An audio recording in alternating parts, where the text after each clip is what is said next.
Lisboa é Nova, a Agência de Energia e Ambiente de Lisboa, é parceira do projeto europeu InfraBlue, um projeto cofinanciado pelo programa Europa Criativa e que pretende identificar e analisar infraestruturas azuis nas 3 cidades parceiras e valorizar estas infraestruturas enquanto dispositivos naturais e culturais. Em Lisboa, a infraestrutura azul identificada são as águas invisíveis da Colina do Castelo e, tendo o projeto esta dualidade entre cultura e criatividade, pretendeu-se promover uma intervenção artística que valorizasse este património histórico, que valorizasse e que preservasse as memórias e o legado associados a estas águas invisíveis e também que consciencializasse para o valor da água. Para tal, foi efetuada uma parceria entre a Lisboa Nova e a ETIC. Foi lançado um desafio aos alunos, através do concurso ETIC Ideia, do qual surgiu a ideia Submerso, uma intervenção artística que incluiu um teatro de rua, um conto fictício e também um videomapping, integrando e associando estas valências artísticas à herança cultural e também à valorização da arte.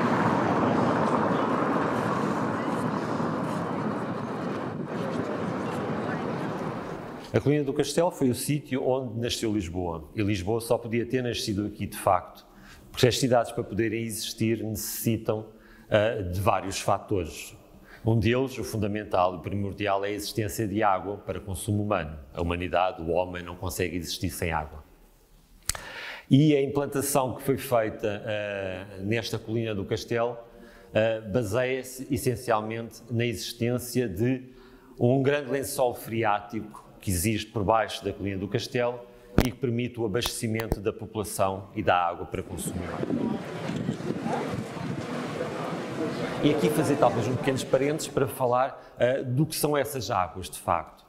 que nós chamamos de águas invisíveis de Alfamas ou águas invisíveis da Colina do Castelo.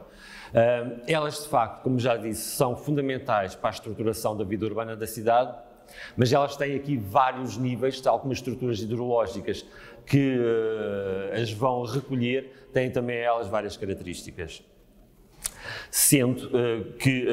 há, como já vos disse, um grande lençol freático que está por baixo dessa Colina do Castelo, e esse lençol freático vai irromper em determinadas zonas, nas franjas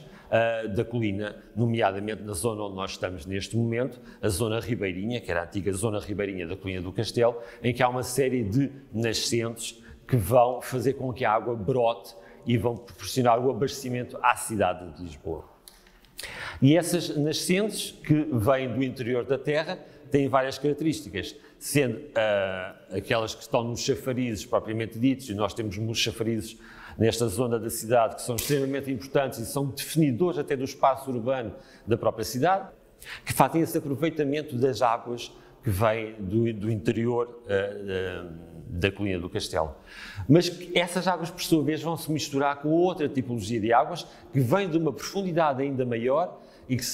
são as águas termais ou hidrominerais, que também temos grande abundância aqui nesta zona e que serviriam para os banhos medicinais que, essencialmente a partir da época romana, com as termas e talvez com maior incidência no século XIX, com os banhos termais desta zona, os banhos do Duque, banhos das Alcaçarias, etc., vão fazer com que essas duas tipologias de águas sejam as mais importantes.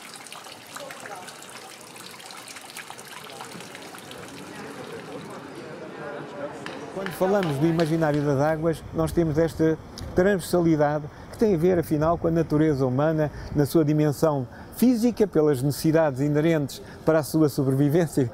que é a água, a fonte de vida. Por outro lado, a dimensão social da importância da relação das pessoas com a água e destes elementos dos chafarizes enquanto elementos de convergência e de encontro que, de certa maneira, traduziam a vivência cotidiana da cidade, nesta necessidade básica do abastecimento de água. E, por outro lado, este imaginário que tem uma dimensão cultural, religiosa, pela apropriação precisamente desta ideia das águas serem curativas e, de certa maneira, poderem recuperar os enfermos das suas várias, enfim, dos seus vários males físicos. Ou seja, quando falamos do fator da rejuvenescência, falamos do fator das propriedades terapêuticas e curativas da água que os banhos das alcaçarias traziam, os banhos do Duque, os banhos de Dona Clara, enfim, outros tantos banhos que por aqui havia, tinham essa capacidade, pela qualidade das suas águas, de curar, enfim, os enfermos nas suas maleitas, sejam elas do ponto de vista da pele, sejam elas do ponto de vista dos rins, do estômago, dos olhos, enfim, tantas outras áreas do corpo humano eram objeto da devoção destas águas que se prometia uma cura mediante um conjunto de banhos que as pessoas aqui tomavam. E por outro lado, a dimensão popular. Esta zona de Alfama é muito interessante porque tem esta dicotomia. Por um lado, é esta ideia de uma imagem milagrosa que se encontra dentro de um poço e que a partir desse encontro traz os milagres da cura através da água. Mas depois, em toda a colina, temos também outra série de estruturas que são as cisternas. As cisternas têm características diferentes,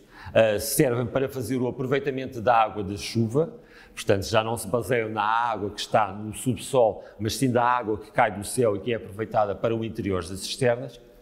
e o que faz com que toda a colina do Castelo tenha toda ela um sistema hidrológico extremamente interessante, extremamente desconhecido e de que ainda não está completamente inventariado.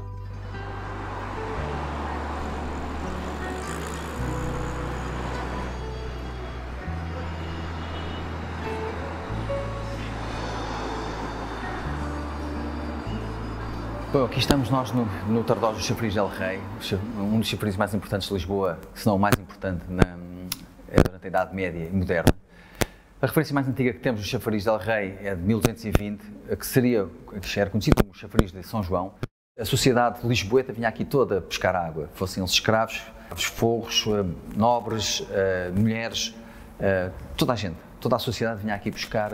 a água. O que isso deu origem a problemas de discussões zargatas, inclusive mortes. E para isso a Câmara Municipal tentou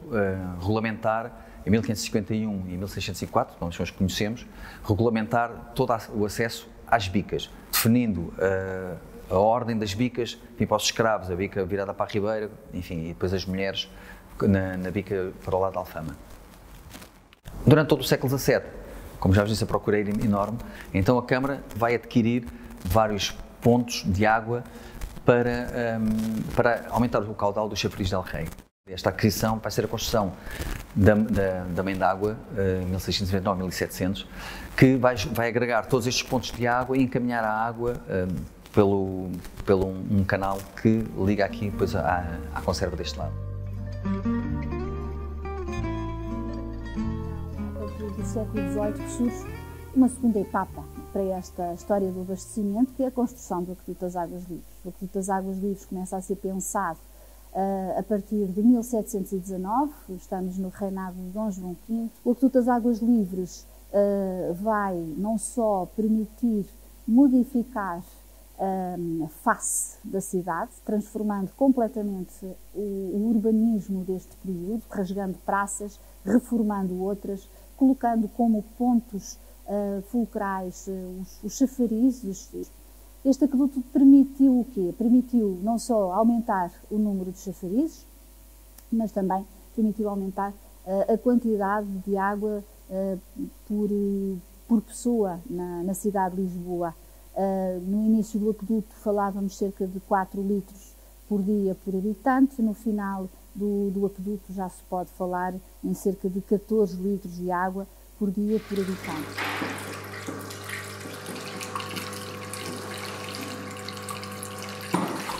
O chafariz também faz parte de uma rede, né, como já foi falado, de uma rede de abastecimento de água aqui na cidade.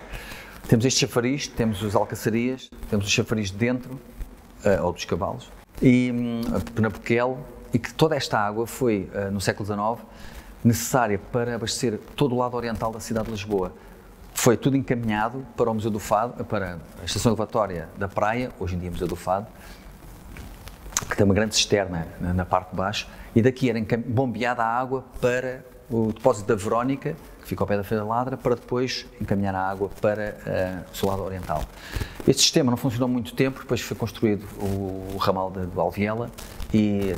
a nova estação dos Barbadinhos, e eliminou toda esta estrutura que tinha sido construída. As grandes crises epidémicas do século XIX vão levar a um estudo sobre aquilo que seriam as urgências da cidade de Lisboa, e de facto a grande urgência para a cidade de Lisboa era a água potável. Portanto, a partir do século XIX vai-se começar a falar da derivação da água de rios. Por isso, a partir do século XIX começamos então a pensar ou no Tejo ou no Alviela. Há uma primeira escolha para o Alviela e neste caso a energia térmica e portanto é o vapor e a primeira revolução industrial que vão permitir que a água do Alviela chegue a um determinado ponto na cidade, que é um ponto ainda baixo, é a zona dos Barbadinhos, a estação elevatória a vapor dos Barbadinhos e o grande reservatório que é feito nessa altura recebia a água dos Barbadinhos. Já não se falava nos 2.500 metros cúbicos de água diários que recebia-se através do aqueduto, embora o aqueduto continuasse a transportar água para Lisboa, mas agora através do Alviela e deste primeiro rio que é derivado, já falamos em 30.000 metros cúbicos de água que chegam à cidade de Lisboa. Inicia-se aquilo que se chamava, e que se falava na altura nos jornais, e que se aguardava tanto a construção do canal Alviela, uma nova era de higiene para a cidade de Lisboa, e de facto foi. As águas da Cunha do Castelo e da Alfama são um património imaterial único na cidade de Lisboa e geralmente desconhecido e desvalorizado. Qualquer acontecimento, qualquer projeto será fundamental para dar a conhecer e preservarmos essa herança cultural única que nós temos na cidade de Lisboa e que, associada a elementos materiais, como os chafarizes ainda existentes, as mães de água e as cisternas, muitas delas da época romana, outras do século XVI, século XVII, tudo o que possamos fazer para dar visibilidade a este património imaterial é fundamental para não perdermos a identidade daquilo que é a cidade de Lisboa, de um dos elementos únicos da cidade de Lisboa e que geralmente é muito pouco conhecido. Esta herança cultural que remonta, pelo menos, à ocupação fenícia da cidade, ou seja, século VII, século VIII a.C., deve ser preservada, deve ser acarinhada, e tudo aquilo que possamos fazer para lhe dar visibilidade é fundamental, desde a classificação como elemento patrimonial até ao dar conhecimento ao grande público que este património existe e que deve ser preservado e valorizado.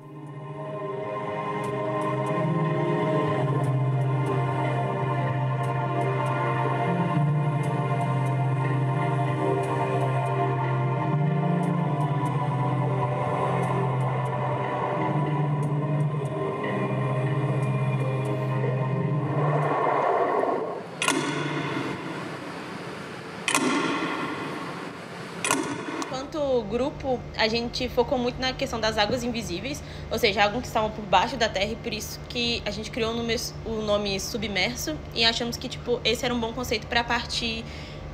de ponto de partida para o evento em si. A partir do momento que sugeriram o lugar para a gente, do momento que a gente foi lá visitar, a gente identificou que o lugar era muito propício para um teatro. Eu todos os dias, todo santo dia, carrego 7 litros de água. Ah, pois é. Lamento, eu não sabia. Espera lá, só 7 litros? Por pessoa? Só? Sim, estima-se que em 2024, por pessoa, se gastem 140 litros, o que eu acho que é uma loucura, honestamente. Isso é muita água, então assim, no carro constantinho não é mais nada. Eu acho que também era importante para a gente passar, através dessa intervenção artística, passar para a população e dar conhecimento sobre as águas, o gasto de água. E então por isso que a gente também foi pro lado do teatro em si, que era de uma maneira mais didática e clara, passar um pouco pela história do abastecimento de água de Lisboa, que acabou finalizando na estação elevatória dos Barbadinhos, que é onde aconteceu o evento. Já alguma vez pararam para pensar que Lisboa foi abastecida pela água dos chafarizes durante quase 800 anos. É verdade, Lisboa sobreviveu apenas com a água dos chafarizes. Às vezes nós não pensamos nisso. Às vezes nós não temos a noção da herança cultural inestimável que nós temos aqui, mesmo debaixo dos nossos pés. Outra ideia que a gente teve também para o espetáculo foi de contar uma história, de ter um conto que servisse como ligação entre o teatro e o videomapping, dando uma ideia assim de uma experiência um pouco mais imersiva e coesa para o público ser guiado assim através da experiência. E logo em seguida um espetáculo completamente diferente, o videomapping, que começava contando uma história um pouco mais abstrata sobre as águas invisíveis, visuais inspirados nisso, passava para a herança histórica dos lugares, dos pontos de fratura, do terremoto, onde afloravam as águas invisíveis, e terminando na cultura geral da cidade de Lisboa.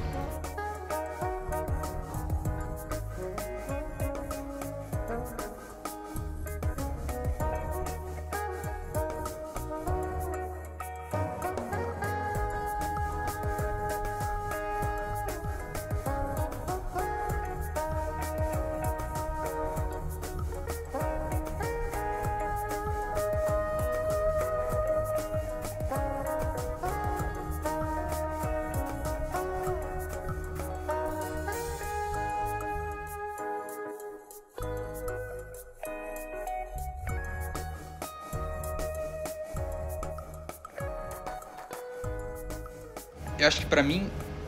a experiência de escrever o videomapping,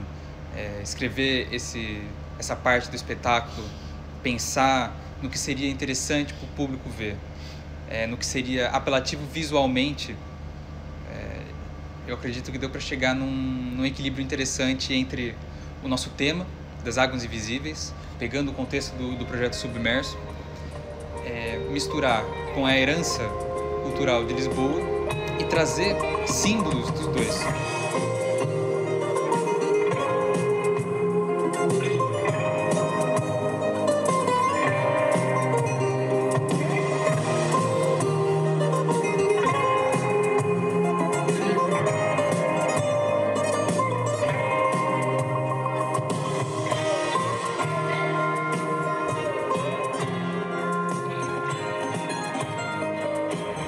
Então, acho que, em questão ao impacto que teve na região,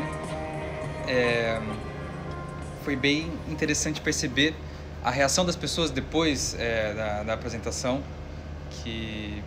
a apresentação, por ter esse caráter audiovisual forte, artístico, tem o potencial de impactar bastante as pessoas, principalmente, olha, quem sempre morou naquela região a vida inteira, por exemplo. Foi interessante ver as pessoas chegando para a gente depois, comentando a respeito, falando: olha, esse evento aqui foi incrível, devia fazer mais eventos como esse aqui nessa região, e orgulhosas do que a região tinha a oferecer. E a gente, com certeza sentimos que o nosso objetivo de valorizar essas regiões foi cumprido. Eu acho também pelo fato de ter sido no Museu da Água, que é um espaço que tem justamente esse objetivo também de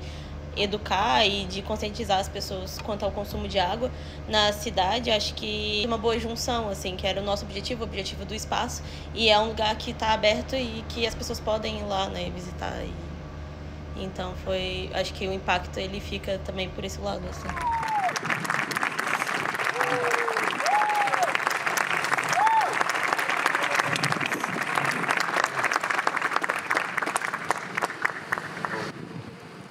Em suma, isto para vos dizer que realmente, quando falamos das águas invisíveis, esta memória, esta perenidade, digamos, do elemento de água está sempre subjacente à vida da cidade e à forma como as pessoas vivenciaram essa cidade, na sua dimensão cultural, espiritual,